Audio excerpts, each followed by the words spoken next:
Hey everyone, welcome to Watch Complications. I'm Brian.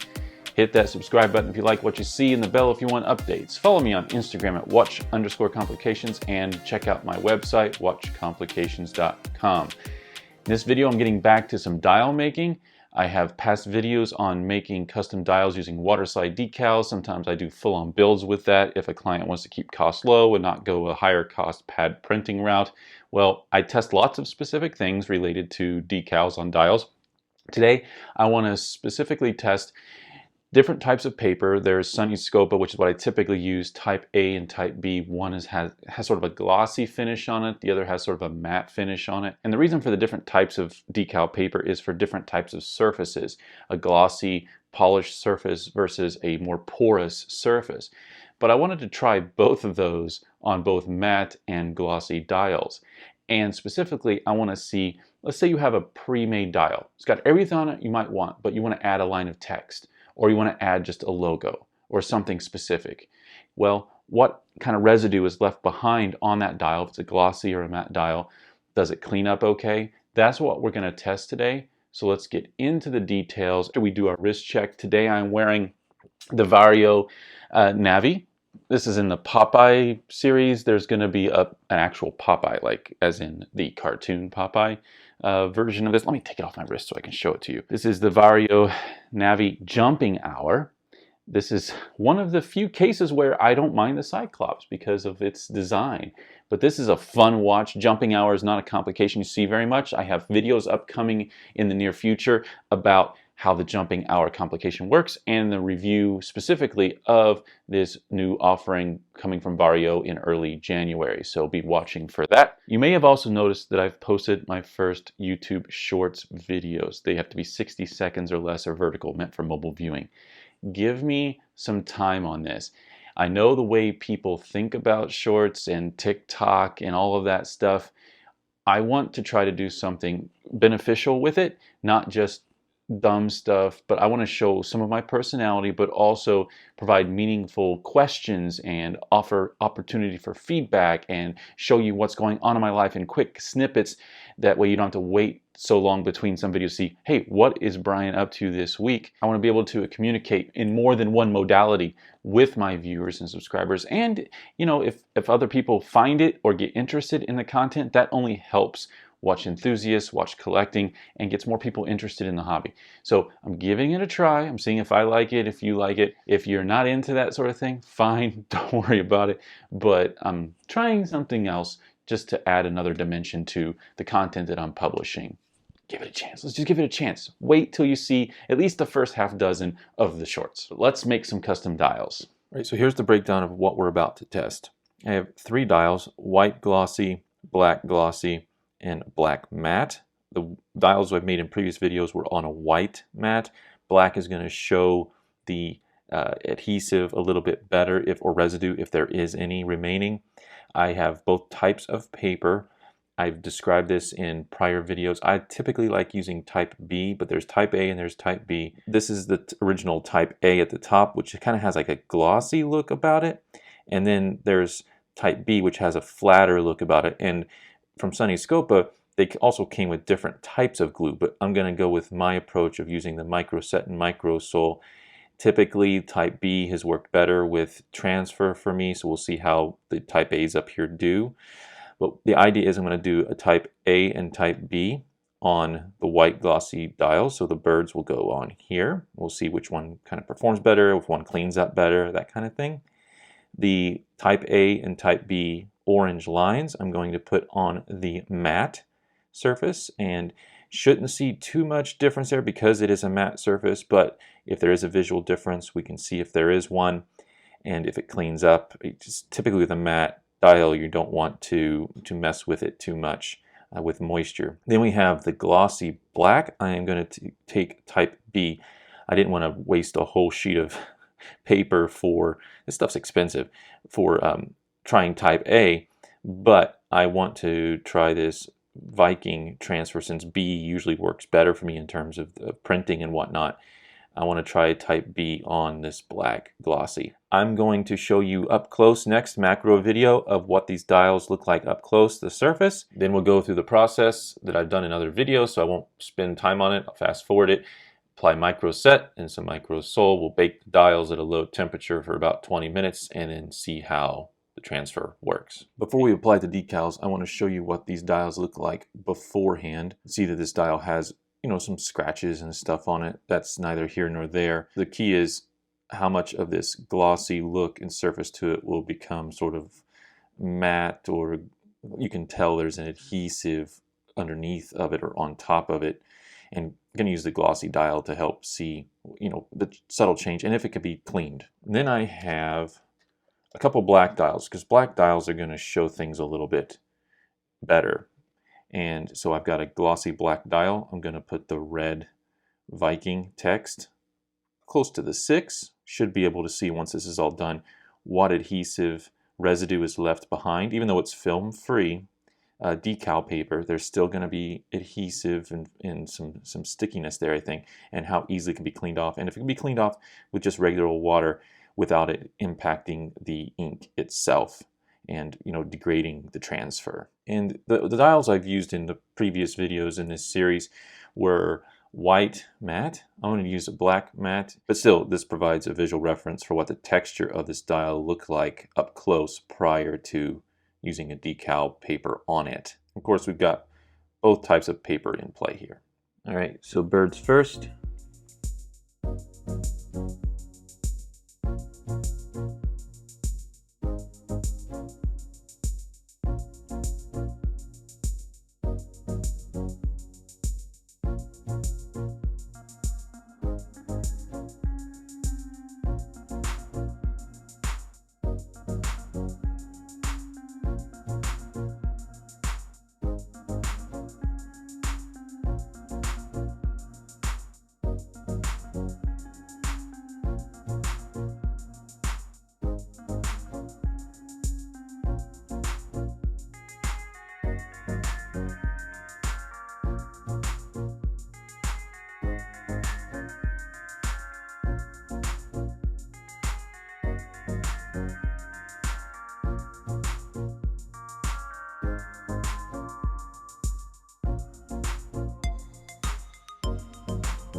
There is a subtle difference here between the type A on top and the type B on bottom in the way that that looks adhered after the micro set, but time for micro sol. All right, that's done. Let them dry for 10 minutes and then into the oven at 200 to 225 Fahrenheit for about 20 minutes. Now for the fun part, results. We have the white polished dial first. At the top, at 12, we have type A paper, which is a little bit more of a glossy look whenever you see the paper itself, while the B paper here at 3 is a little bit more of a matte finish. Again, different types of paper meant for different surfaces, polished versus more porous surfaces. See what kind of transfer we get. I've tested that kind of transfer stuff before, but just another test, never too much testing. Let's see what it looks like on this white dial, and then we'll get to the matte black and polished black surfaces. These are just test dials for me, so I don't care too much if something gets a little scratched or whatnot, but you want to be very, very careful. Take your time to remove the paper so you don't mess up anything else on the dial. I have the edge on this first one crumpled up just a little bit. I'm going to pull that off. And this is what I was sort of talking about with A versus B paper. With A, you really have to use a glue of some sort, an actual glue, not just the micro set, micro sol approach. But that leaves more residue. You can kind of see the outline of the paper, but that ink, that toner from the printer isn't going to stay on there that well. And what I'm going to test in a second is, does this come off without messing up the ink further? Probably not. Not on the A paper, but let's move on to the B and see what it looks like. The tricky part's getting hold of it. And here just describes your chances and your difference with A versus B paper. Typically it's going to come off a lot cleaner. Notice there is a spot that did come off of the B paper. However, that is because I didn't do the step of using like a Q-tip or something to like roll and press and make sure all the bubbles were out. So that's bound to happen. That's why I show these sort of videos, is to kind of explain the process and things you got to watch for. And you certainly need to do multiple dials to get it to look right. But on a glossy surface, it's always going to be a little bit harder. And in both these cases, notice that the A paper leaves a little bit less of a residue. You can see the outline of the decal cutout that I had. There's a lot more with the B. Again, it's meant for a more porous surface. So that makes sense, right? A is meant for a glossy surface, leaves less residue. The B has a lot more residue, but the transfer usually works a little bit better. So it's a lot of trial and error with doing this sort of thing. Is it going to clean up okay? Well, let's put some water on a Q-tip and find out. I'm going to not hold back on this. Again, this is about testing and giving you information myself for future. I mean, I've worked with this stuff quite a bit, so I'm mildly familiar with most of it. But if I wanted to remove, let's say, the outline of those marks, can I do that with just water? Don't use alcohol. You're going to, with alcohol, like rubbing alcohol, you're going to remove paint, any sort of surface coating, loom. Just don't use any sort of alcohol. But here I'm just going to rub water over the surface and see if we can reduce the visual outline without interfering with the design. I'm kind of doing B first here. It actually looks like it's working okay. We might have a future approach to test in more detail. You can kind of still see it. I actually think if I was going to say, let me put my logo on a glossy dial, let's use B paper from Sunnyscopa, or if you find another brand that works well, clean it up with some water, get that outline to sort of fade away. That could end up looking really good. Notice that rubbing with just the water and the Q-tip is not removing any of the toner, the ink. It is from the A paper, which you can see the pieces flaking off there from that, but not from the B paper.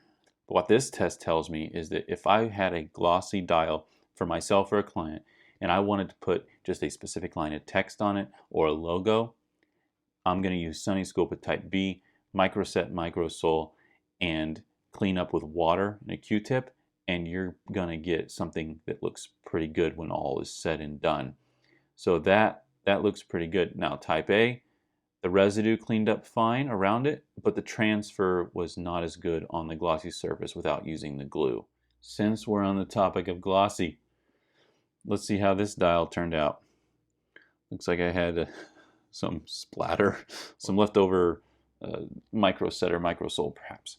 So this, again, extremely glossy black. Black I'm using because it will show every single flaw. Again, be careful, take your time removing the decal paper. And this is Type B paper, so we should see some similar residue as the last one, but might clean up pretty well with just water. So I decided to go with the lower corner.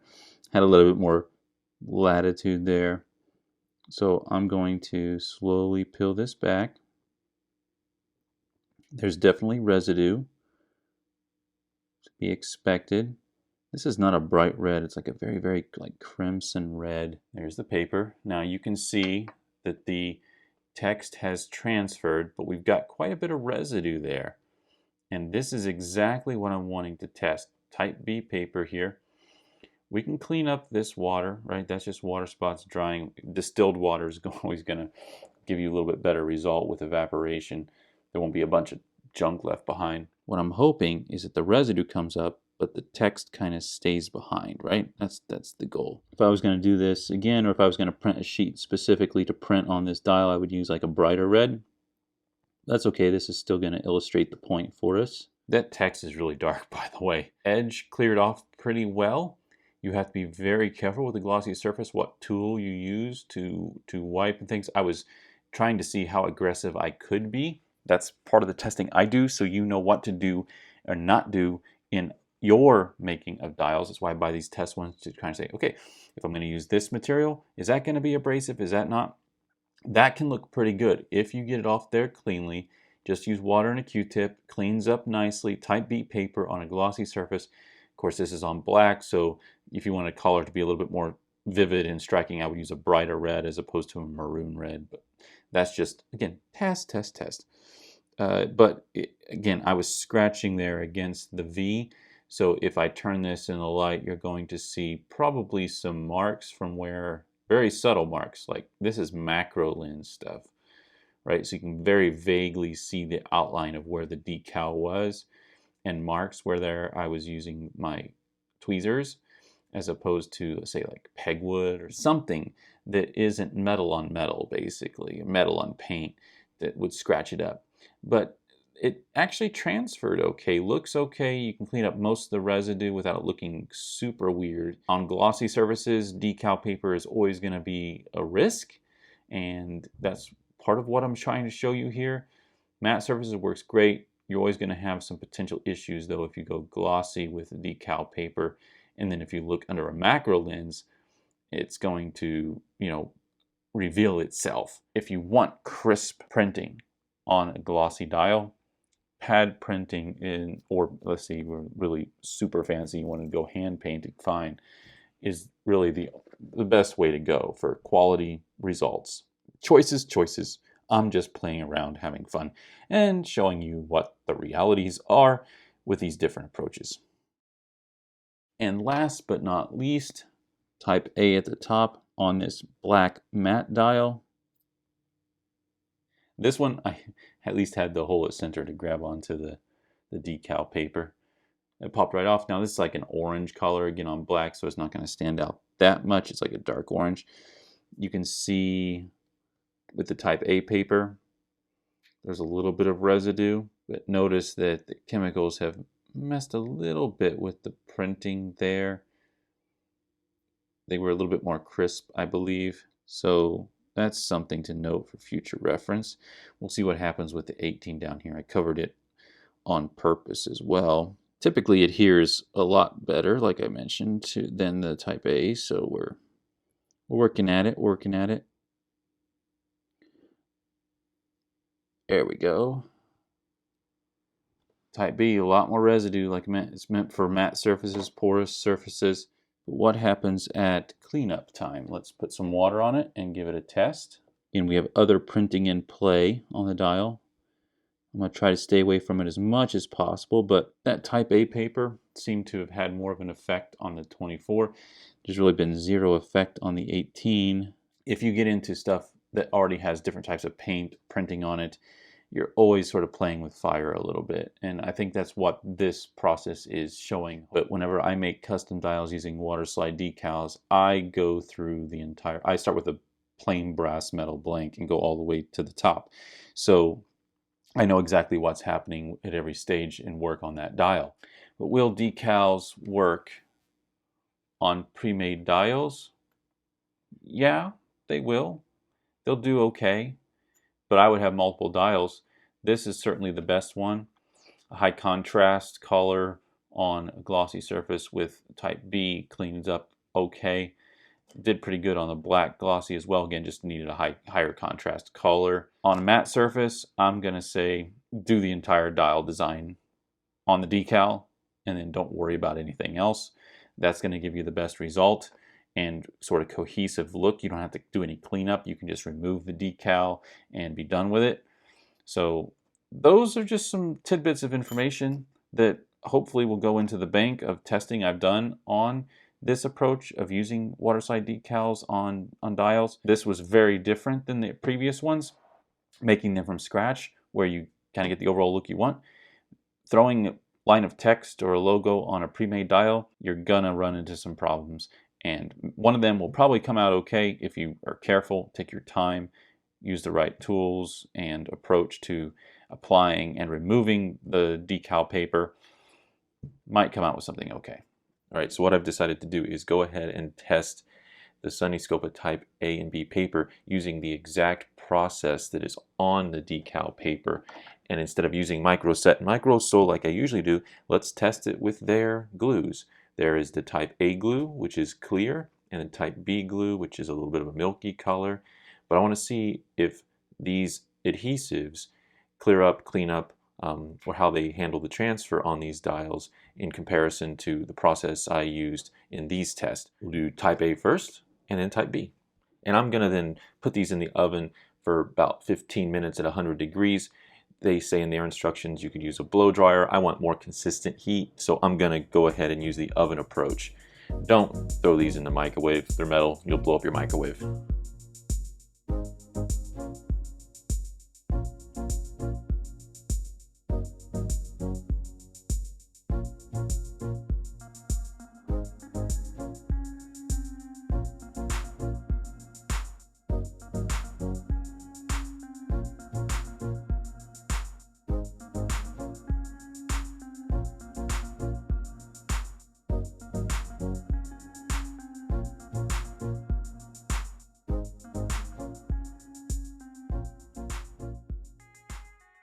Okay, more fun results. We'll start with the white. You can probably tell that the glossy paper type A blends in a little bit more naturally than the type B paper, which is expected because using their glue, and the type A paper is meant for a glossy, non-porous surface. Think of maybe like a ceramic mug, something like that, whereas the type B is meant for matte, more porous surfaces. Think wood, plastics, rocks, depending on what exactly it is you're after.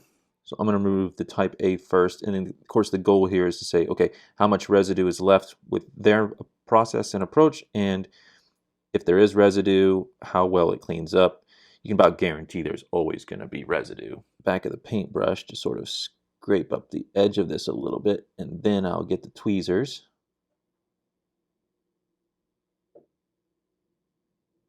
That actually came off really, really well. Now there is the outline of the glue.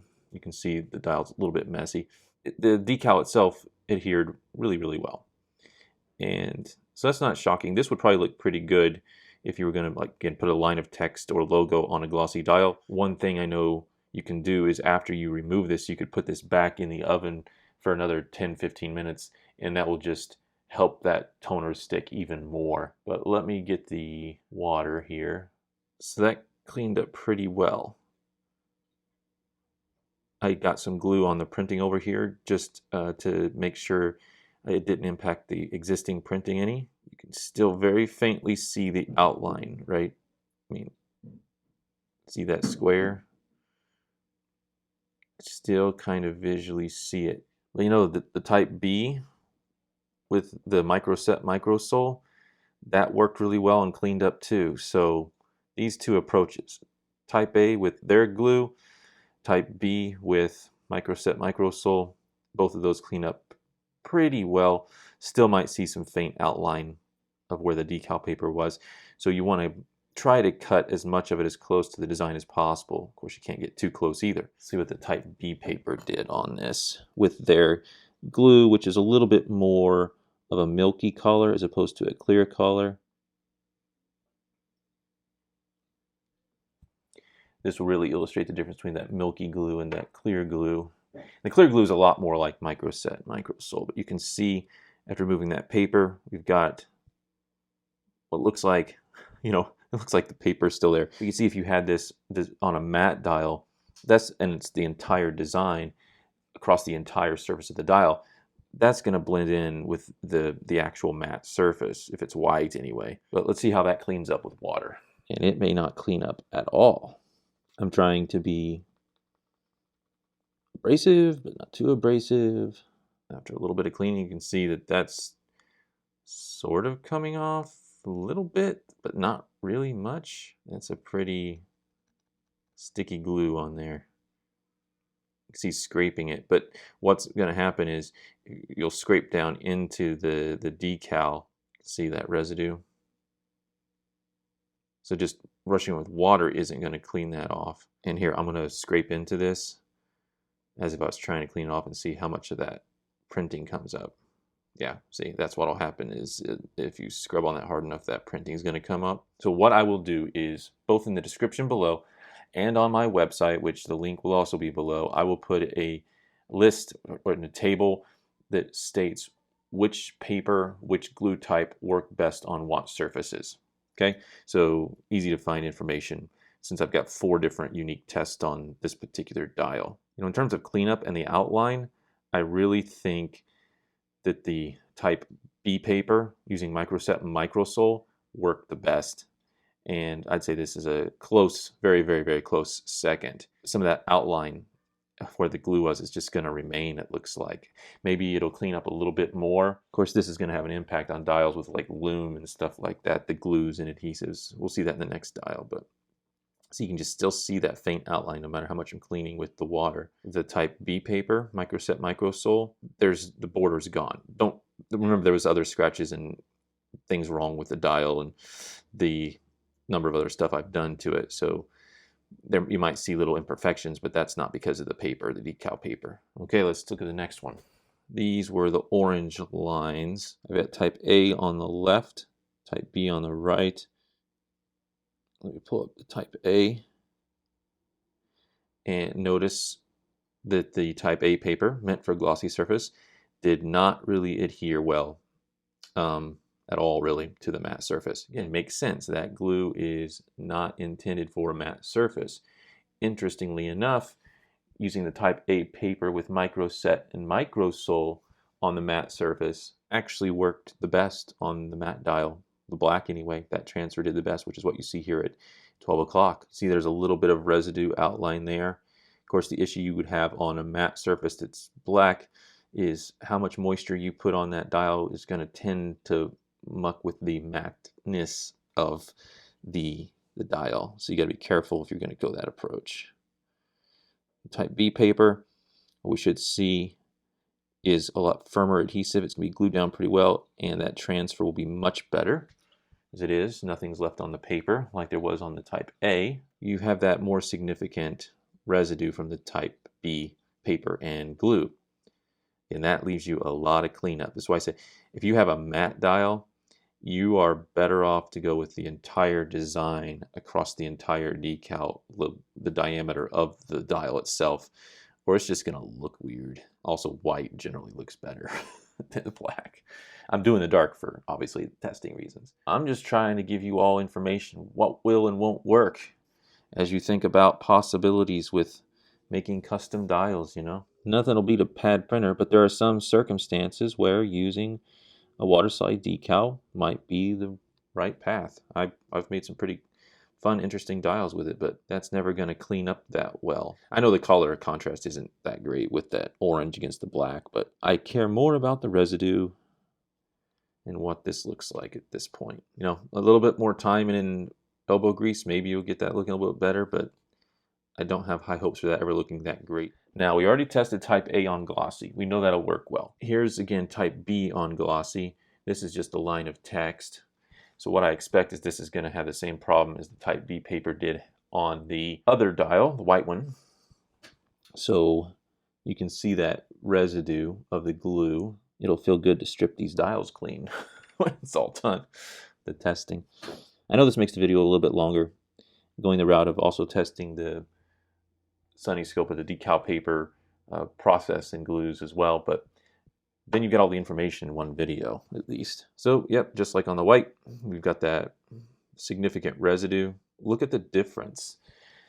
What I've done on this dial is on glossy, the type B paper with microset and microsole is just a good combination. That's been true like with all the processes I've used. Matte dial, glossy dial, even though type B paper is meant for porous surfaces, when used with the microset and microsole, it probably provides the best success rate, best look for getting a design of some sort on a dial, regardless of the texture. When you get to using the glues that come with decal papers, they are going to have residue. I mean, you're using a glue, right, as opposed to microset and microsole, which are really softeners. And then it's the baking that adheres the toner to the dial. That's the ins and outs of it. This Sunnyscopa type B glue is just not going to clean up as well. You could probably rub the Q-tip and water on it all day, and it's going to probably look the same in an hour, 5 hours, 10 hours is what it does right now. Right? Didn't take that much time and energy to clean up what little residue there was with the type B paper when used with the microset and microsole. The tests and the results and lists will be stated below in the description, and more prominently on my website in a nice little table. What'll happen is if you do clean on this enough, it will take the text off anyway. That's the full battery of tests, my friends. So that's hopefully a little bit more supplemental information to the prior videos on making custom dials with Waterslide decals.